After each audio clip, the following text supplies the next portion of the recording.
lights, camera, and the Transformers Studio Series Voyager class Optimus Prime in the latest GotBot True review.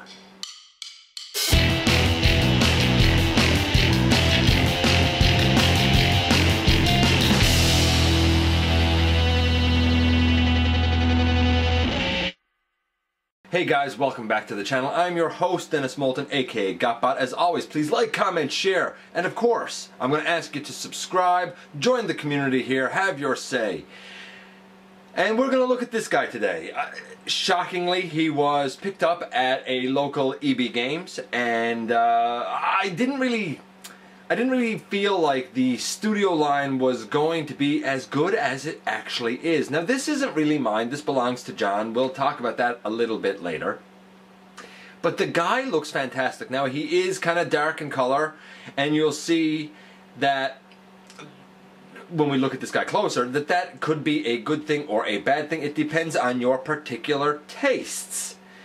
Surprisingly, he is absolutely solid when it comes to articulation, having some things I wouldn't expect a Voyager class figure to have, and a really interesting transformation that pulls from a lot of different things to kind of come together very nicely. Is it involved? Is it complex? Yes, but everything works nice and pegs together nice. The tolerances are absolutely fantastic. Who knew that something from the movie line is something I would like? Now these are going for the same price point as the Last Night figures were, and I was really hard on that line. But in this case, I can see the improvements enough, despite a reduction in size, because these are meant to scale with each other, not with previous figures. But I can see improvements in things like engineering and coloring enough that I think the price point is justified this time around. But enough of me babbling on about this guy. Let's head over to the table and take a closer look at him. And so here we are with the actually awesome Studio Series Optimus Prime. I didn't think I was going to like this as much as I do. Now, I have to be fair, this isn't mine. This actually belongs to John, friend of the channel, who is letting me take a look at it. By all means, check out his channel as well, East-Coast Music. See what he's doing over there, but I thank him for letting me take a look at this guy. I'm going to spend a second talking about the box because it's actually interesting in this case. So here we have the box, and just of note, he came with the paper tie. It was only one of them, but still, the return of the old paper tie. Remember those from a few years ago? As for the box itself, we have nice artwork of Optimus circling around to the side here. He is number 5 in the series. He's Voyager class. On the back, we have the product shot and whatnot, and the others available in the line. An Autobot symbol over here in a little window.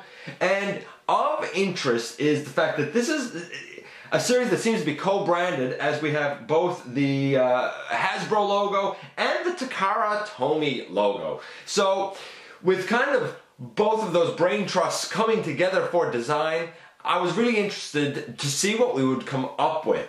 But here's the most interesting part of the box. You can open it. And by the way, this Optimus is based on his version from Revenge of the Fallen. But you can open the box, take out this insert, and you have a display stand for the guy. It is based on, I guess, a scene that would be reminiscent of the forest scene in Revenge of the Fallen. And I think that that is what sort of catapults this into a more collector-centric type of figure release. Of course, you can take Optimus and place him there, and I think it looks great. I like it. If you have the space to display it like this, I would certainly consider doing so. He comes with 2 of these amazingly sculpted swords. I think it's orange translucent plastic, and then that gunmetal gray. I'm not sure if it's paint or if it's actually the plastic. It might be paint. There is a 5mm peg here that goes up under his hand to make it look like it's coming out from his wrist because of the molding right here. We also have a little rectangular peg there. That is how you attach it to his back. So if you don't want it in his hand, you can certainly put it on his back. And speaking of putting it on his back, you can see I have one in here already. We have a little rectangular slot over here. And we just take that peg and, if I can do it, naturally I'm making it seem harder than it is because I'm trying to do it on camera. There. You can put it in there and they both, I think they look splendid.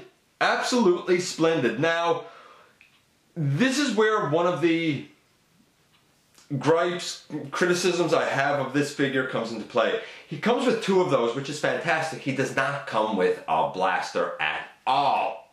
Little bit unfortunate.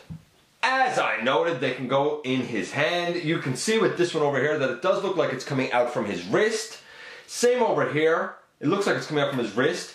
In reality, what you have done is the 5mm peg is put up underneath, so it still looks like his hand is free to do hand gestures and punches and whatever, but it does look proper, like it's coming out of his wrist. I appreciate that. That's one of those like attention to detail things that I think is well, fantastic, really. And bring that all the way around again. And the wrist all the way around, and like that looks good. I think that looks great. And now before we move on here, let's just do a couple of quick size comparisons. Here he is with my custom Transformers Age of Extinction or Last Night, whichever you prefer, lockdown. It's using the lockdown head and the hot rod body. I looked at that in full in episode 335. And this is my custom painted Gathering at the Nemesis Megatron, who I looked at in episode 229, just to see how Optimus compares with a more standard Voyager, so to speak. I think that they actually scale pretty well because I feel like Megatron should be a little bit bigger. And here we have him with the Transformers Age of Extinction Optimus. Granted, he is slightly out of frame here because we're not really focusing on him. But suffice it to say, I looked at him in episode 64 and I looked at the custom faceplate that I made for him in episode 72. But that does bring me to gripe number 2 with this guy. He is a small Voyager, and a lot of people have complained about that, saying he's not going to scale with their movieverse figures that they already have. However, I don't particularly hold that against the guy because he's not supposed to. This studio series is supposed to scale with one another, not with the kind of mainline figures. And what we give up in size is made up for really in coloring and engineering, so I'm kind of okay with it, personally, but of course, that's going to be up to your individual taste. By the way, one other comparison that I didn't do, here he is with his wave mate, that being the Studio Series Starscream. We'll look at him coming up pretty soon. He's a little bit bigger than Optimus, but again, he was bigger than Optimus in the movie, and as a matter of fact, apparently there is a size chart, and the Studio Series is doing their best to match that size chart. Let's get into grading this, guys. We always do. First, his paint apps. The guy is dark, really dark. I like it. I think it looks lush and rich, but I can understand how some people might say it's too dark. The red is almost a maroon. It's so dark. The blue is very deep, but it looks lush and rich. I dig it. The gunmetal gray, I think that looks great as well. I like the overall sculpt. The argument could be made that the chest is a little wide. I don't find it very obtrusive in hand though. Like, I feel like he looks really good on the shelf. He looks great in hand. Was there room for improvement? Yes. For example, his shoulder pads are just a solid blue. They could have had the flame deco up there. Little things like that. Overall, I think that the guy's about an 8. I mean, you know that this is movieverse Optimus Prime. There's no mistaking it. Is it perfect? Probably not, but I think it is pretty darn good. What about articulation? Well, in truck mode, he rolls great. In this mode, and this is where some of that strength really comes into play here, we have a head that goes left and right, not all the way around, it does get caught up, but it goes well enough left and right. It goes up and down a little bit. We have a shoulder that goes all the way around. Oop, get that out of the way. That goes all the way around. We have the shoulder able to go all the way out. The shoulder pad can go way up, so we get a nice range of motion there. We get a bicep swivel. We get 90 degrees at the elbow. We even get, because of transformation, we even get like, how is it? The wrist able to kind of move, like wiggle up and down a little bit. We'll see more about that later. He has a waist rotation, which is fantastic. His legs can go tremendously far forward, especially if you get the backpack out of the way. They can go way back. They can go out. Oop, get that out of the way. They can go out to the side quite far. If you get these wheel pieces up, I mean, you can get even farther out to the side. We get a super duper deep knee bend. I love that. We get a thigh swivel, and I was wondering where the cup was for the swivel. It's down here under his knee pad, basically. So that's great, and it's nice and tight, it's effective. We have a little bit of ankle tilt. I mean, I don't think there's anything more I could really want on this guy. The argument could be made that the ankles are slightly loose, but he holds a pose fine, and he's pretty solid when he stands up for the most part. I don't have any problem with his articulation. Honestly, I think I don't know if there's anything else I could want. I really don't. Maybe an ab crunch would have been nice, but how often do you see that? Maybe, oh, and he does have, I don't know if I mentioned it, he does have wrist rotation as well. He can rotate at the wrist. Maybe articulated, like hands, articulated fingers, but honestly it's a 9.75. Pretty much everything you could want is here and works well. Overall, the guy's getting, say an 8.75. I think that's impressive, especially for a mainline figure. But now let's get into the crux of this. Let's get into really what's most important. How well does the dude transform? Remember, he's scoring an 8.75, so he has a really strong start going into this last section. So, where do we begin? Well, again, there's certain things you can do to sort of set yourself up for success. And I think that we'll begin with the arms right here. You rotate the arm all the way around so that the fist is facing backward. You don't rotate the fist, you rotate the entire arm. Then you flip this piece out, and it's on a gray ball hinge armature down here. You take the wrist and you fold it up. Keep that arm straight. You fold this red piece down and you fold it in over the wrist and collapse that gray ball hinge so that it comes in like that. Over on this arm, same thing. We rotate it. We flip out that entire piece. We fold up the wrist. We angle that down. We bring it in. Ball hinge all the way in. And there are the arms kind of done, or at least done for now. Then we should probably next deal with the legs. So with the legs, we bring up that little wheel well piece. We flip down that tire. Same on the other side of it. Flip up that wheel well piece. Bring down that tire. There are inspirations here from other characters. Like, it's kind of like they took the best engineering from all of those other iterations and sort of tried to put it together here. And I think it worked well. The legs next. We fold the entire shin section and foot up around, very much like we would do with Evasion Mode Optimus Prime. Which I think was a simple and brilliant way to handle the leg transformation for that guy, for the record. Okay, so continuing on with this, we can now put the legs together.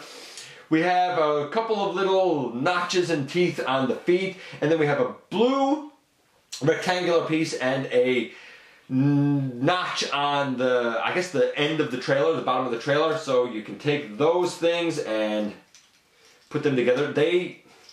They're a bit of a pain to fit together, but once they fit, it's solid. Boom. Exactly like that.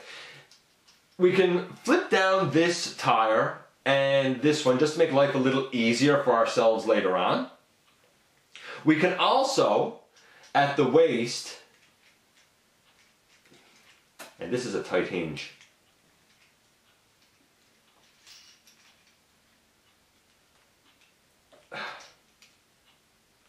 That does not want to come out right now. There. So you can rotate them at the waist and then unhinge this red maroon piece here. And leave his legs down, leave them free flowing for now, because if you try to put them up, you're going to make life a lot more challenging for yourself. And I don't know about you, but I don't need my life any more challenging. Okay, so where do we kind of continue on from here? It's probably best that we get the chest and the shoulders apart next. We have a kind of a gray spire here and a gray spire over right there. They are what the shoulders peg into. So you unpeg them next. And what we have is a little rectangular slot in behind that shoulder piece that goes over this blue peg right here. So we bring that all the way forward. And we bring that all the way forward. The gray spire piece does not flip forward. Don't try and do it, you might break it. That folds back on itself and folds back. And then the two red chest pieces go pushed together. There's a couple of pins, black pins right in the center. Basically get the chest pieces absolutely together. Then you can bend the elbows basically to 90 degrees for now. Don't worry about tabbing none of that together yet. You bring that down. And you can even start kind of angling the shoulders out a bit, because you're going to need to do that so you can get all of this together. Angle that down. The head is a little bit of a nuisance because you have to clear so much stuff away in order to be able to move the head. So we won't worry about that just right yet. Now that we have all of this down, we can peg the arms together and the hood together. We're not going to get it in position yet, but we can peg them together. They peg together, and all of that pegs together. That's what we kind of have there. Then we can fold this back up over and sort of just leave it there for now, because we wanted to get the kind of nose of the cab out of the way without really fixing it into position, because when Optimus's head flips in, we get the rest of the windshield, and then we really want to fix it into position. So now that we have this done, we can fold this piece out. It is the grill. And fold the grill out from this side. And what we have is a red armature that comes into a little blue piece here. Once you have that out, you can actually rotate all of that down around and bring it forward. You have it out, and same thing, rotate it down around and bring it forward. And this is when your hood will probably become untabbed a little bit, but the trick is to get the two grill pieces together. It is a close tolerance, very snug, but once this goes together, really all of this kind of fits in there, no problem. So we push those pieces together, then we make sure that our hood is together, and really there's the front of the truck done. And I think it looks absolutely fantastic. I love it. So where do we go next? We go to underneath the backpack, I suppose, and we flip out this blue arm that has a gray, I don't know, fuel canister on it. I don't know what it is. I don't know trucks. And we do the same on the other side. And we also have these two little panels in here that have a red flame deco on it. And they both need to come out. So we flip that out and flip that out. Really, these two pieces, as well as this piece up here, are all on the same rotational hinge. But you need to get this entire cavity section of the cab open in order to flip Optimus's head down. So once you have that done, now you can flip Optimus's head around, and it comes up to make the rest of the windshield of the cab. You can even at this point tab in the top of the backpack. Come to the side and bring the blue section around, leaving both of these kind of lower panels out for now. Bring that all the way around. Same on the other side. Bring that all the way around.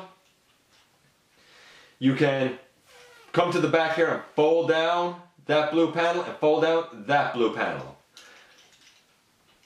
And that's sort of where things stand right now.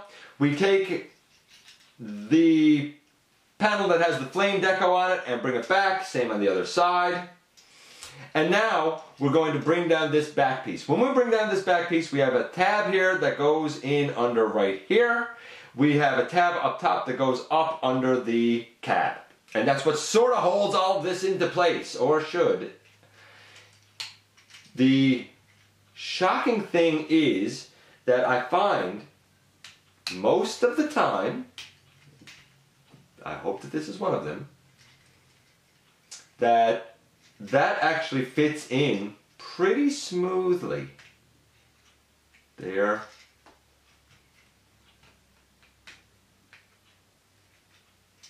There and there. And there and there. I think I got all of that in correctly. Yay! Alright, so these other blue armatures that have the fuel tanks or whatever on them, they come forward, the tank goes folded out. They come forward and the tank goes folded out. And they stay on the sides. Now we have the cab done. We have the lower part done. These things, for now, just turn them straight like that. Bring the cab up. We're almost there. I'm going to bring this in a bit closer for the last couple of steps. Now that we're almost there, we can open this out again if closed up on you. Oh, and bring it forward. But before you bring it forward, fold back his shoulder pad. Now bring it forward. And when we do so, it finishes off the front wheel well and pegs it on the side. And then you can take this piece and put it down over like that. Same thing will happen on the other side. And in the end, boom, you have a pretty great looking Optimus mode, I think. That rolls great. It would have been nice, and this is another reason that his paint apps only got an 8. We do not have silver on the hubcaps. That was a missed opportunity in my opinion, but he rolls tremendously well. Underneath he looks like this. These are his elbows, they're bent at 90 degrees. These are his shoulder pads underneath. This is his waist flipped out and the legs all the way down. But it looks great. What about weapons storage? Well, remember those rectangular pegs that allowed them to go on his back? In the feet right there and right there, we have those rectangular slots again, so we can place one in there if it wants to work with me.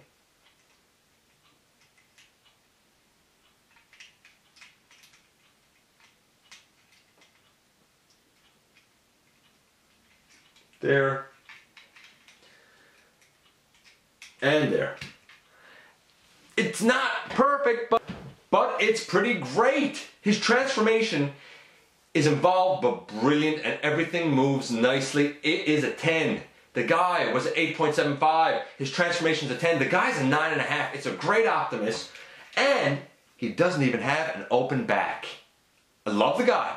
Color me impressed with the Studio Series, at least so far. And indeed, here we are again, and as I said, I think that the brain trust of both Hasbro and Takara coming together to make this guy really came up with something special. I wasn't sold on it when I first saw it. I thought the chest was too wide. I wasn't sure about how I'd like the transformation because it seemed to be almost impossible for this robot to turn into a truck, but it does it so nicely and it makes a great looking truck. I like the guy. I understand the gripes that people will have and I share them with you because who kind of wants to have to collect an entire new line? Nevertheless, if you're kind of in for a top-notch version of Optimus Prime, I wouldn't pass this guy over.